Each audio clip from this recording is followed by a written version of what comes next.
오늘은 오전에 있었던 비대위원회 비공개 회의 내용 일부를 브리핑하겠습니다. 오늘 비대위원회에서는 새정치민주연합이 그동안의 사자방 비리 그리고 누리과정 문제가 터져나오면서 이 전작권 환수 포기 문제, 이 문제가 상대적으로 좀 여론의 관심을 덜 받는 게 아니냐 하는 그런 문제 제기가 있었습니다. 그래서 여러 비대위원들께서 이 전시작전권 환수 문제에 대해서는 좀 더 지속적이고 적극적인 문제 제기가 필요하다.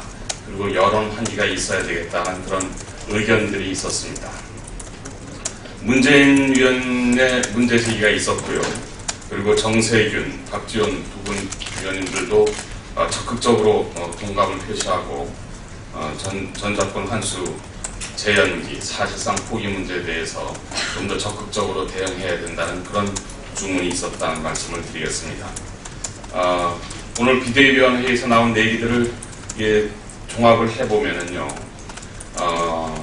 이 단순히 전작권 환수 문제는 문제 제기 차원에서 그쳐서는 안 된다. 끈질기고 지속적으로 문제점을 국민들에게 알리고, 그리고 반드시 국회 비준 동의를 받을 수 있도록 법적 대응까지 검토해야 된다. 그리고 야당이 단순히 문제 제기에 그치고 결실을 얻어내지 못한다면은 국민들에게 신뢰를 받지 못하는 게 아니냐 하는 그런 우려의 말씀도 있었습니다. 이와 관련해서 문희상 비대위원장은 어제 이 전작권 관련 시민단체들과 비공개 오찬 간담회를 했다는 사실을 공개해 드립니다. 이 자리에서 양측은 이 전작권 환수라는 문제의 중차대함에 비추어서 그 위험성이 국민들에게 잘 알려지지 않고 있다라는 데 공감을 표시를 했습니다. 그래서 이런 공론화를 위해서 토론회 등을 공동 개최하기로 의견을 모았습니다. 이와 관련해서 새정치민주연합은 기지 이전 문제, 용산의 한미연합사, 동두천의 미군 기지 문제 이전 문제는 이미 국회 비준 동의를 받은 문제이다. 그리고 그것이 중대하게 변경이 됐기 때문에 이 개정안에 대해서 반드시 국회 비준 동의를 받아야 한다는 점을 거듭 확인을 했습니다. 그래서 이미 국회 입법조사처에 유권 해석을 의뢰해 놓은 상태입니다. 또 정부 측에도 법제처에 유권 해석을 의뢰할 것을 요구를 해 놓은 상태입니다. 따라서 이런 유권 해석 결과를 보고 경우에 따라서는 정부가 국회 비준 동의 절차를 밟지 않을 경우에 국회의 권한을 침해했다고 보고 헌법재판소에 권한쟁의 심판을 청구하는 방안도 적극 검토하기로 했습니다. 오늘 비대위원회에서는 또 지난달 있었던 국정감사에 대한 언론 보도를 분석해서 유기용 수석 대변인이 보고를 했습니다.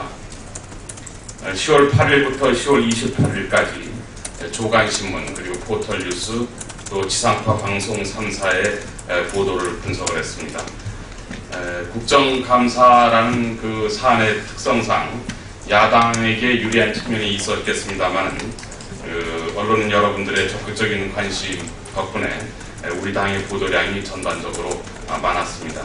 언론 여러분의 관심에 대해서 다시 한번 감사드립니다.